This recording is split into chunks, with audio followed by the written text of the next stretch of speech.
as they come. I'm going to call the May 23rd meeting of the Affordable Housing Trust to order, and starting with the roll call as we are fully remote. Ed? Frisbee here. Andy? Sorry, I think I froze up there for a second. Andy here. Nicole?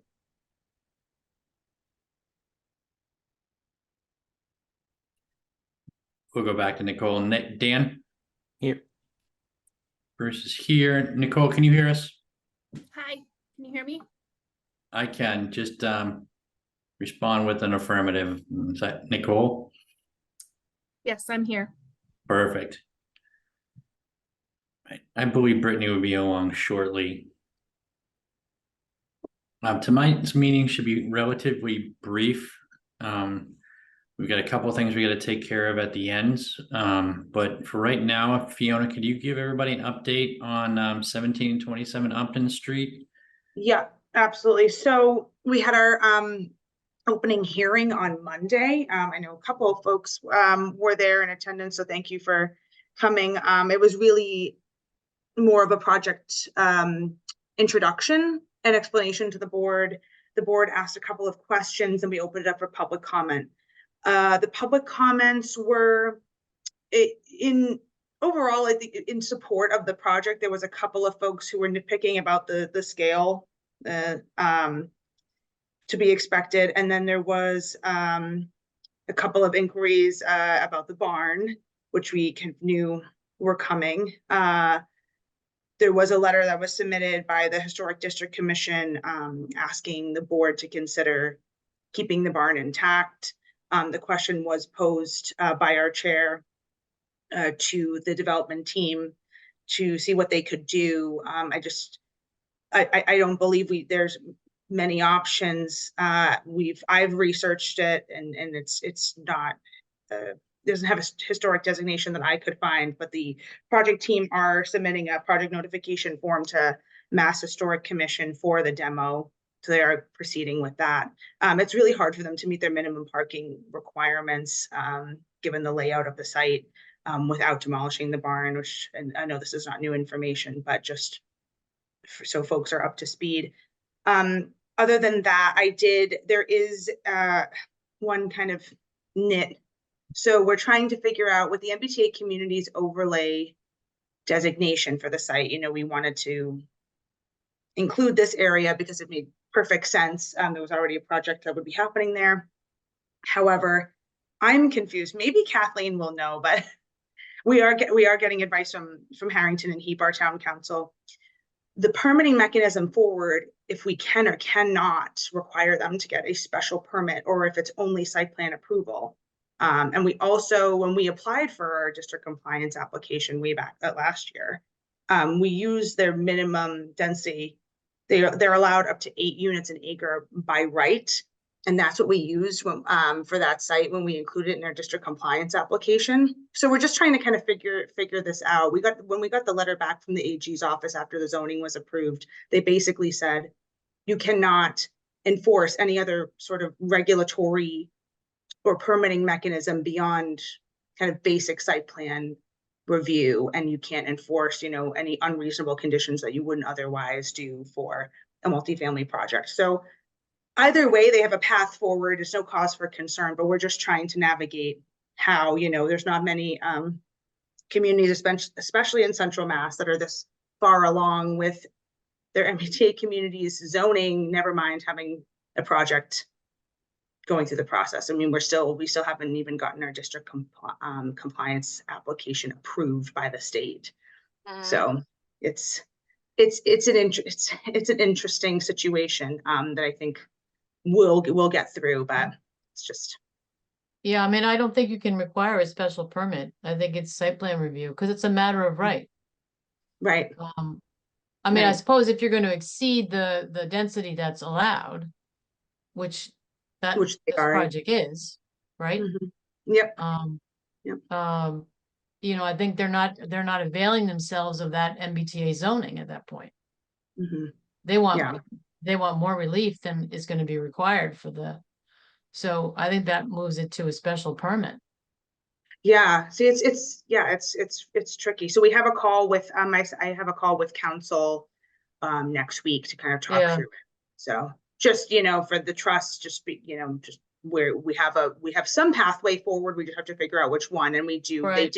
they did submit, Kathleen, a request to withdraw without prejudice, the special permit application, but Yeah. we tabled it until we know for sure. So Yeah, I mean, we're fine. yeah, I mean, I think if, you know, if it seems to me, if you're gonna be applying for something that complies with the zoning, you know, automatically, then right, it's design standards and potentially just site plan review, period. Yep.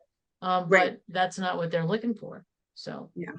Well, Yeah. that being said, I think by the time we get some type of affirmation from the state, we'll probably close the public hearing. The special permit will be on its way anyways.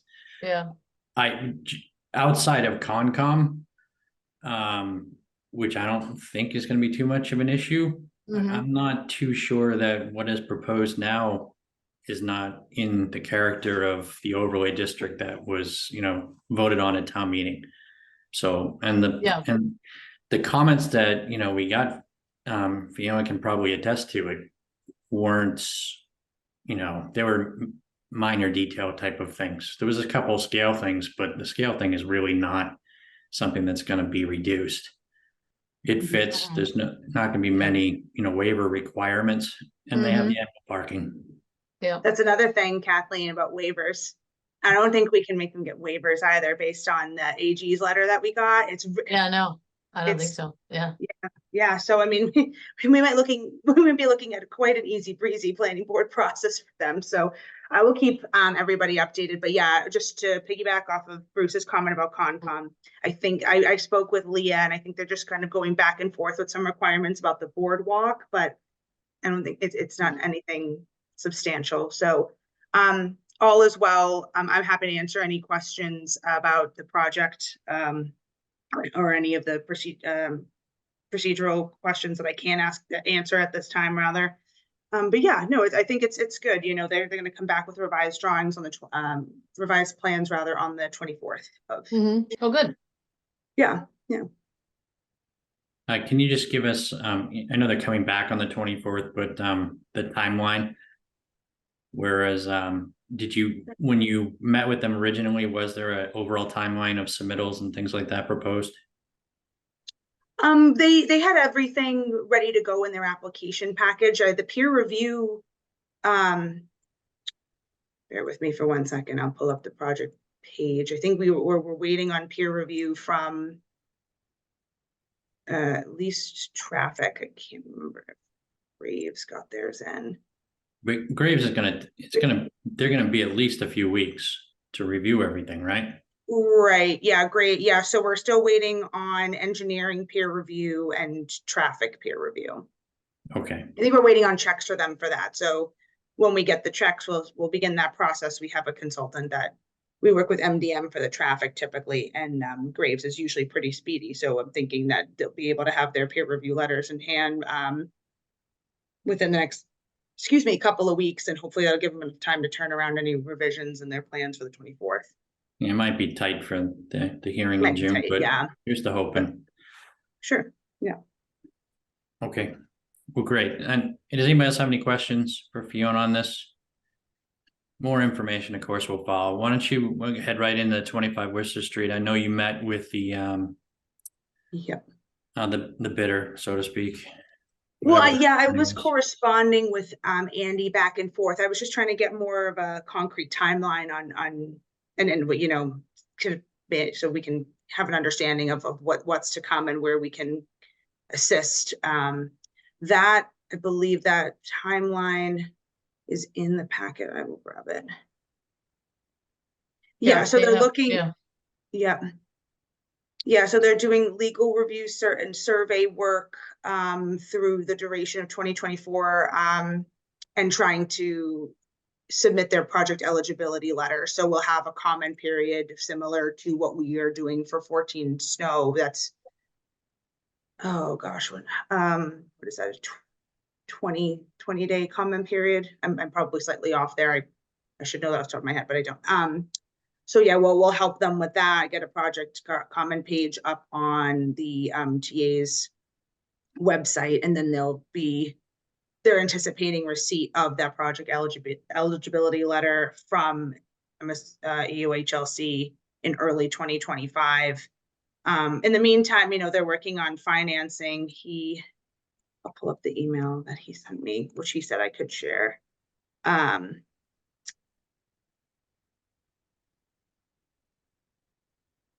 The only other additional information he provided to me was he's anticipating having to go through 2 full submission processes. So I'm not sure if he was referring to something with EOHLC or not. But he's hoping that that won't be the case, and it would hopefully speed up the process of the timeline that he submitted. But for now, that's kind of what we have to work with. But I haven't met with Andy, but I'm happy to set up a Zoom call with him if the trust thinks that would be beneficial, and just try and get a little more detailed information about like where his head is at. But Maybe from how a trust perspective, the nuts and bolts of the permit application and the lifting that the trust should be doing is going to be coming, middle of next year. right. So, we'll have to see the situation where Safe Harbor lands and, what the ZBA has an appetite for, et cetera, et cetera. But honestly, if we were to approach them now, it's going to be a different landscape by the time they actually get the submittal ready to go. Yeah.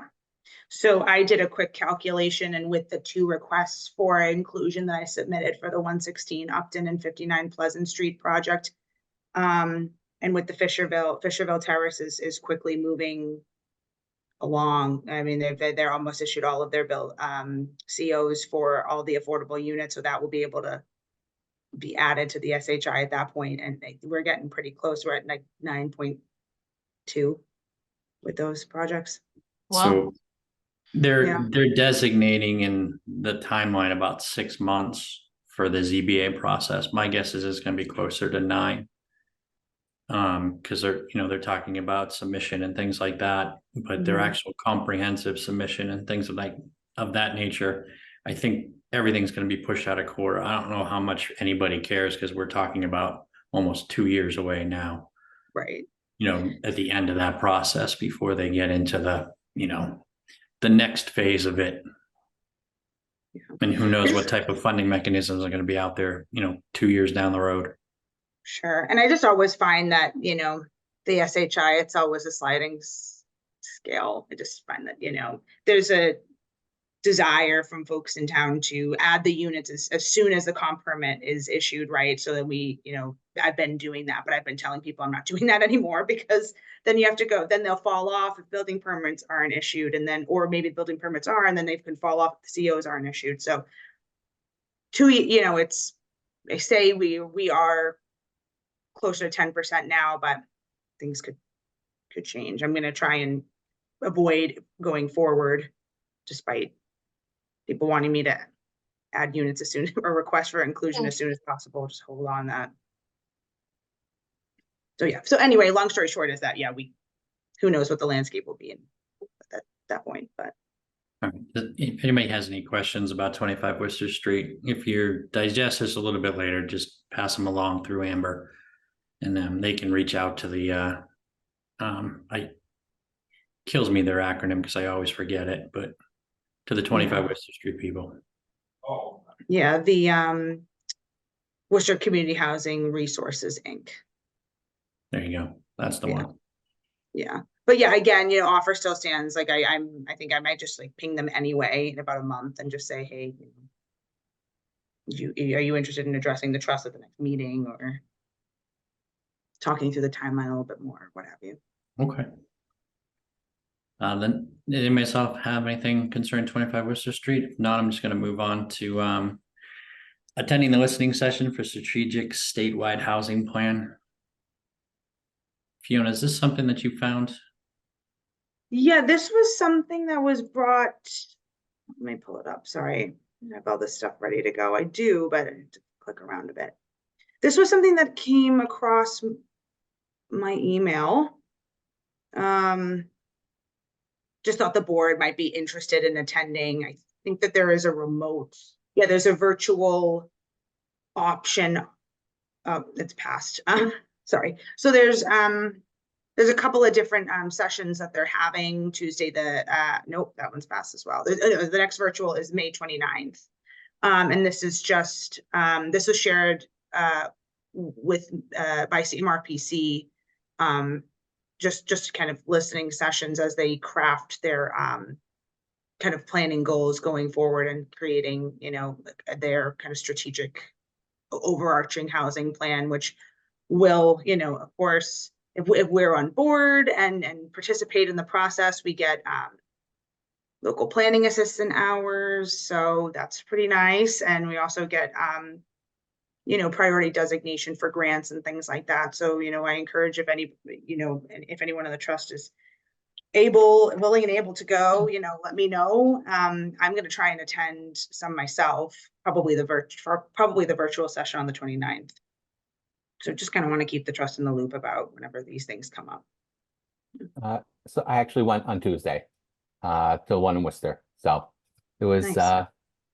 it was good. It was, so they did a presentation first, and it was largely just going over statistics of the need for housing, stuff we generally all know. And then there was like a breakout session, and we just sort of answered questions like, what is your dream for housing in the Commonwealth? And what are things that are going well, and what are things that are not going well? Those kinds of things. Sure. And they, took the input. So it was good. Yeah. Oh, that's awesome. I'm glad you were able to go. I'll make a note. It that you was went. it was like 10 a.m. on a Tuesday. So it was largely people who work at housing related organizations or developers, a lot of developers.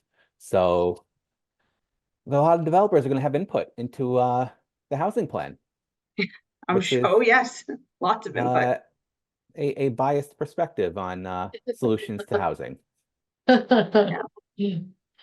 Yeah, the times are not ideal. That was the first thing I noticed. The 29th, the virtual session on the 29th is 5:30 to 7:30, so that's a little bit better, but yeah. It's not great for working folks. I think that's the disappointing thing about it, is that it seems like the solutions that we've tried as a state have largely focused on private developers being the saviors of the housing crisis. And now these sessions are all timed to be ideal for people who work in the industry of housing and not for people who don't. So it's almost like they're looking for the same input, for the same solutions. So Yeah. hopefully they'll be a little more open than that. Yeah, I know. I hope so too. But yeah, that's all I got, Bruce. Okay, great. You can probably, if you have anything for a town planner report, because CMRPC is not going to be here tonight. They'll have to, they'll be back at the normal meeting schedule next month. Sure. Yeah. Yep. So 5 Millennium is moving forward pretty rapidly. I think they're trying to close their permit on the 24th. That one was a little bit smoother and easier. They're revising their plans now. All their peer reviews are in, and it's just a matter of kind of closing any sewing up any loose ends. It's a great project. I mean, to me, it's a no-brainer. I mean, it's going to be great for the town. I'm helping them with a application for they're trying to create a ramp from the development to the commuter rail station. So I'm putting in an application through One Stop to help with that. We'll do like a partnership, but they'll be shouldering the match, and I'll help them with some like grant reporting requirements and whatnot. But yeah, I mean, but other than that, I mean, there was a couple of things like, but they really kind of supersede general, like there was a couple of issues with non-compliance with general bylaw requirements, but it's a 40R, it's a different animal, so kind of operates in 40B in that way. But the site circulation, like turning radius for fire trucks, like, you know, all of the kind of traffic, like really that, like, there hasn't been anything that's been a cause for concern. There's one abutter that's not in favor of the project, but he's been pretty vocal since the start, and that's really the only opposing voice that we've heard. So that project is moving along. Also an MBTA communities project that may be the first MBTA communities project permitted in Central Mass. So That'd be very exciting. Maybe the first one anywhere. I know. I'm like, let's hurry up so we can be the first. So that's great and very exciting. A couple of other things. The 14 Snow Road comments on the application are due on the by the 28th. So if the trust could just draft up a letter to submit, if the trust has any concerns, I'm happy to help with drafting that letter and sending it over, and then we'll kind of create a compiled package, all the comments, and send it off to EOHLC before they issue their final eligibility letter. The planning board did write one. The planning board was in support of the project. Were a couple of things like environmental factors, just the proximity to the water district land that we just flagged, but it wasn't, you know, the project is still, you know, a great project, you know, upland connected to retail. They're proposing, you know, intersection improvements.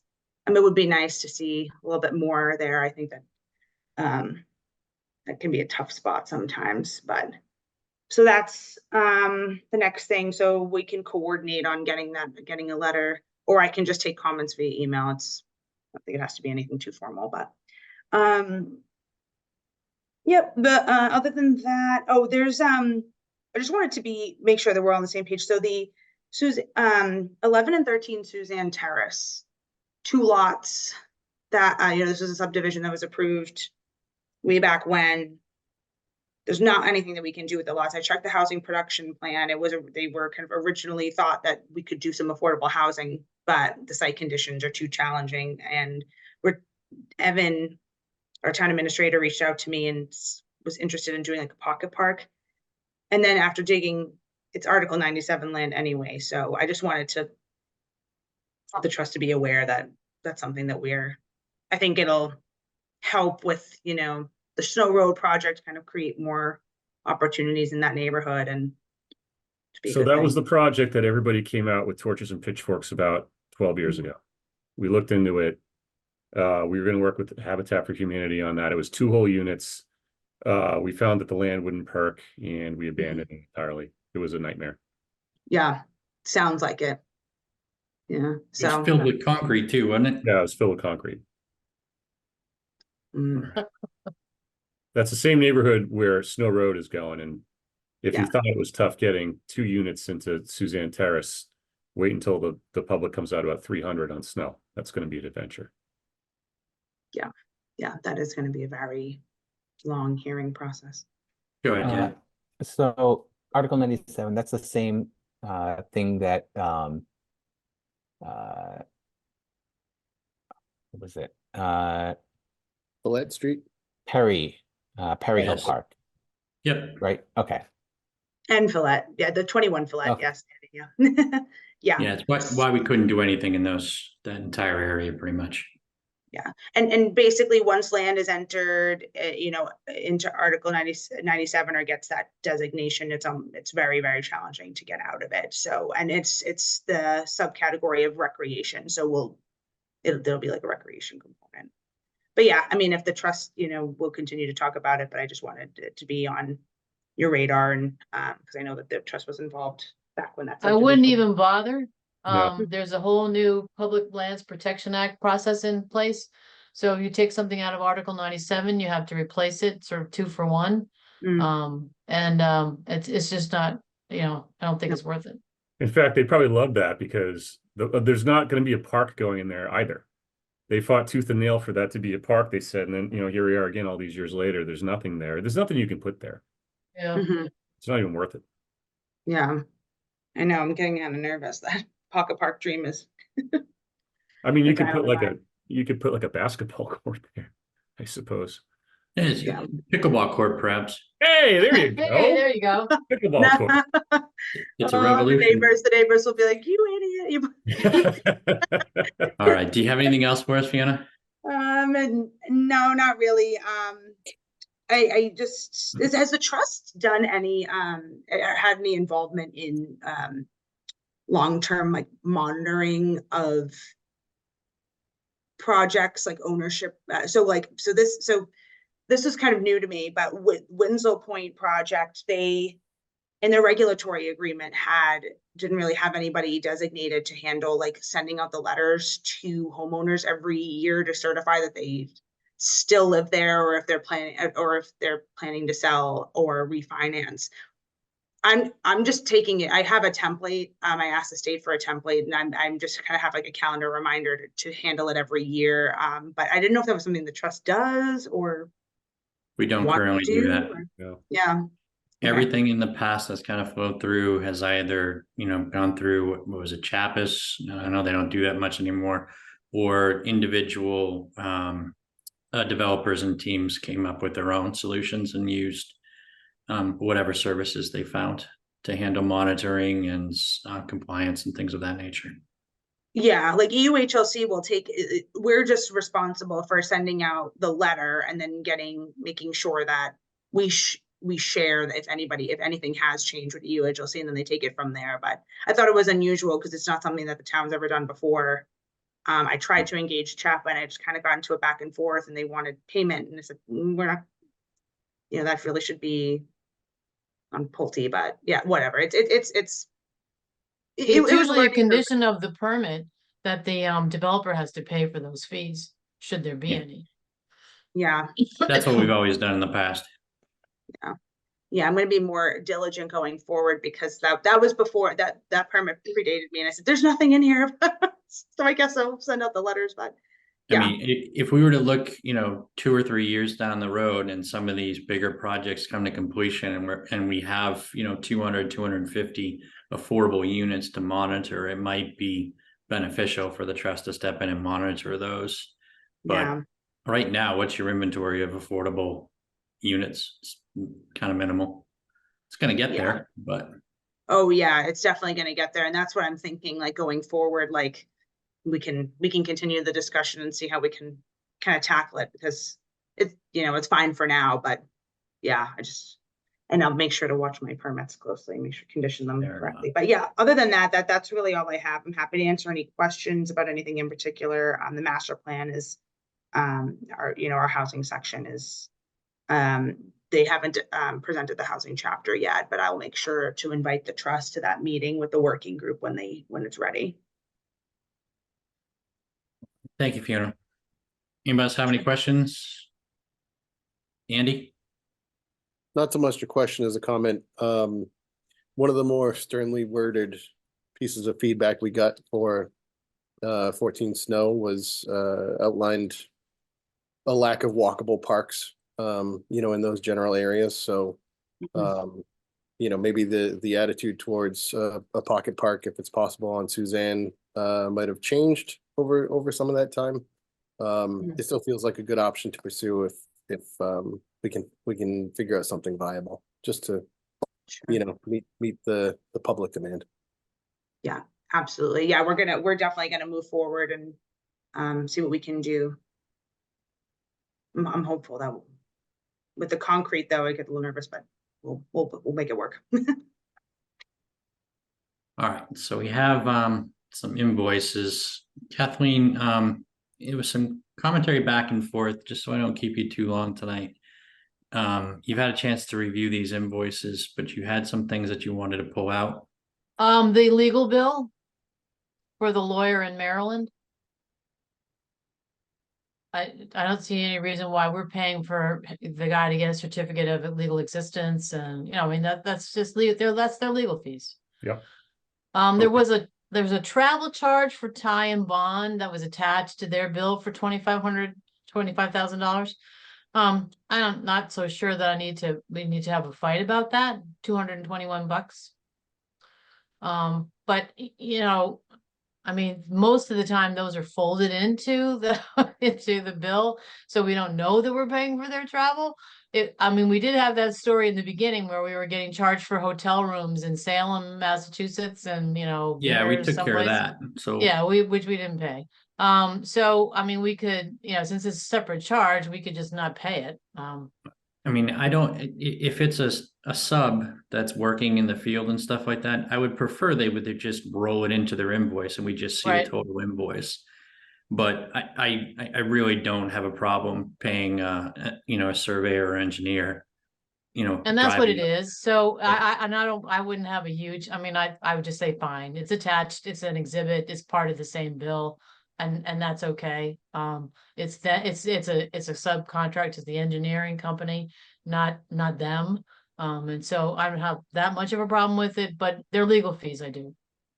Okay, so we have an invoice, if we were to deduct the corporate legal law services of Stephen Prowler invoice. Yeah. 10,425.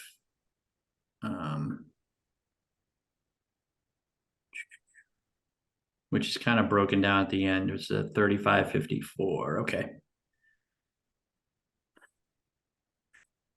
So Bruce, I think it should be $64,510.89 without the legal fees. If you want to keep the mileage on. All right. Without the mileage, Okay, for our 400. Yeah, since we're only paying half of these, you can't just deduct the whole thing, deduct it from the total and then half of that. okay. But your number's not in here. Can you repeat the number? Yep, so you want just deducting the legal fees, right? We're leaving the Yep. mileage. Okay, that is $64,510.89. All right, I will entertain a motion to approve the bills for GSX Solutions in the amount of $64,510.84.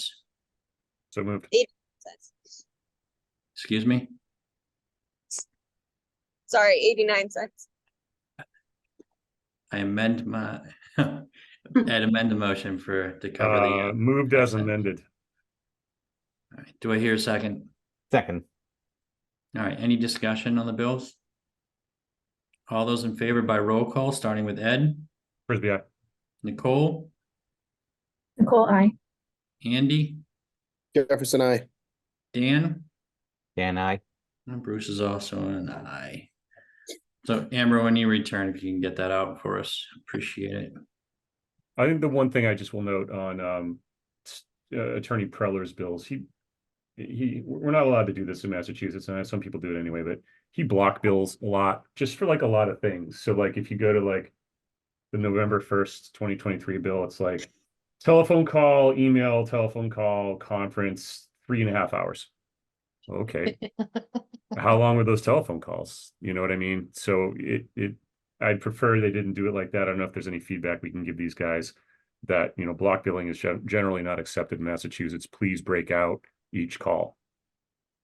Well, except that we're not going to pay his bill anyway. We're not getting charged for We shouldn't be paying legal fees for their attorney. 93. No, Okay. we just took it out. But he has had other statements that have come through for immaterial work. Oh, okay, then I don't care then. Never mind. But that one we're not going to pay. Okay. It was before our real interaction anyways. Yeah, Okay. I mean, we've been doing, we got bills from their prior attorney here in Massachusetts, and that was, and we told them we weren't going to pay those either. Oh, good. Because Okay. that was before we had signed the grant agreement, and it was kind of like, no, we're not paying for you to negotiate the grant With agreement us. with them. Right. All right. All right. If So we're I will paying them to entertain a negotiate the motion. grant agreement, we're gonna have them negotiate it better for us, right? Exactly. So for meeting minutes, I'll entertain a motion to accept the meeting minutes of March 14th, 2024 and May 9th, 2024 as drafted. So moved. Second. Any discussion? All those in favor by roll call, starting with Ed, Frisbee, aye. Nicole, Nicole, I. Andy, Jefferson, I. Dan, Dan, I. and Bruce is an aye. That passes unanimously. Those meetings are in the books. All right, so we have a couple of items real quick as far as the discussion. They're procedural and they're not going to take any action or deliberation. So we're coming up on the appointments for the end of the year. So it's my understanding that Brittany has responded. Nicole, your term is also up, and you have till what, the 31st to send something in, Amber? Correct. I left it at the office. Okay, so are you, Nicole, are you planning on Nicole okay. already did. Brittany's term is not up this year. Oh, I had that backwards. Yeah, Eric's the one that has a term expiring this year as well, and he is not seeking. Okay, sorry, Nicole. I thought it was Brittany that was up. Okay, so Nicole is seeking reappointment. There will be 3 seats. Andy is also our select board representative. So the meeting in which they reappoint the authorities, it could be Andy, it could be somebody else. So that seat may change. I assume Andy wants to continue to do this. But you know, I guess it's really not up to him. Sorry, I had gone off video because my connection's not great, but yeah, I would like to continue to do this. I would imagine if it's not me, Matt might want to resume the seat, but Okay. I would like to continue on for another term. Okay, so this will be my last meeting on the trust. I'm not going to re-sign up. So we can either, and I won't be able to attend the June meeting, which I think is going to come before the reappointments anyways. So the second Thursday in June, I will not be able to attend. So if we want to tonight, we do not actually have a vice chair. So we can reorganize out of it. So we have a chairman to set up the agenda for the next meeting. So What happens if we don't have a chair to set up an agenda? we really need to authorize somebody to set the agenda for the next meeting. Okay. And it's the chair's responsibility. They also have to run the thing. Right. And I will not be there. So does anybody have a problem? Kathleen, do you foresee any problem with us having a reorganizing to a new chairman that's at the next meeting, do you? No, typically they're done after, we have elections, and then you reorganize the board, after that. So no, I don't think that's an issue. All I right. think you have to wait until the appointments are made and then reconstitute the board. Yeah, well, we can do that again. You potentially have, 4 new faces on the board. So you're going to go through this process at the first meeting in July, I assume. I remember this from my time on the select board. We moved to reorganize like every meeting that I was chair. I remember that. It wasn't on the Yeah, agenda. There was a motion to reorganize every single meeting for like 2 months. I remember that. Remember that? Yeah, that was fun. Yeah, good times. It's old school municipal politics. So, just for convenience sake, I would like to nominate Ed just to take over the chairmanship and get us into the next month. Does anybody foresee a problem with that? All That's right. because you need a second. Yeah, well, I move that Ed Prisby be the designated chair for the Affordable Housing Trusts. Second. All right, any discussion? All those in favor, starting with Ed, Right? Dan, I. Andy, Aye. Nicole, I. I am an aye. So Ed, I will turn it over to you for adjournment. I appreciate everybody's effort. I've enjoyed working with everybody. And I think the projects that are in the pipeline now are probably well on their way to completion. Albeit 25 Worcester Street is going to take a long time to get there. It's still going to go. I think 1727 Upton Street is in a good place. And I think from a perspective of the trusts, having been doing this for like 10 something years or so, is finally going to see a good block of affordable units being produced solely on the backs of the trust for the most part.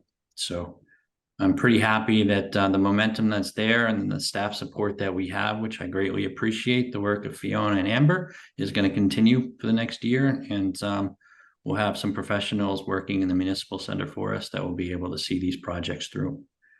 So thanks for a little bit of time, Ed. I'll let you wrap it up.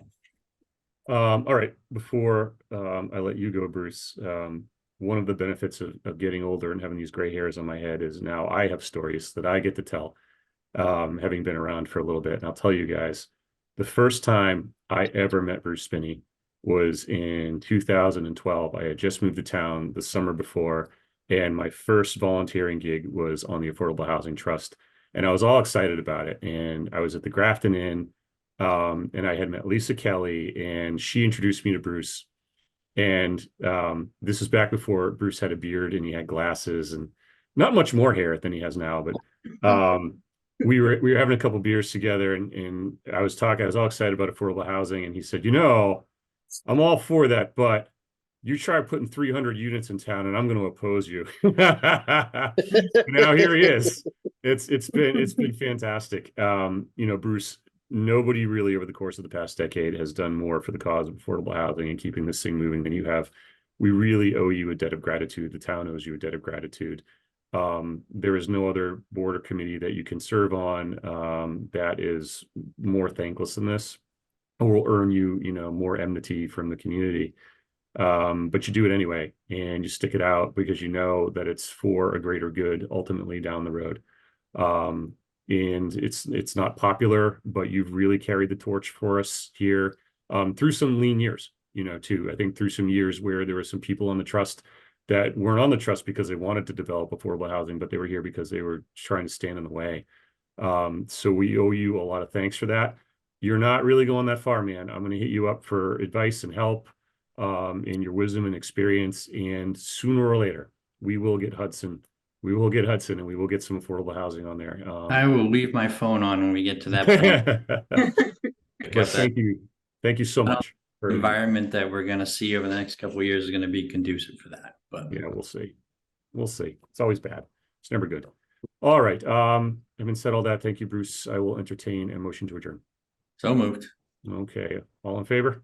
Roll call, Bruce. Aye. All right, Andy. Aye. All right, Nicole. Aye. Dan. Aye. All right, we are adjourned. Thank you, guys.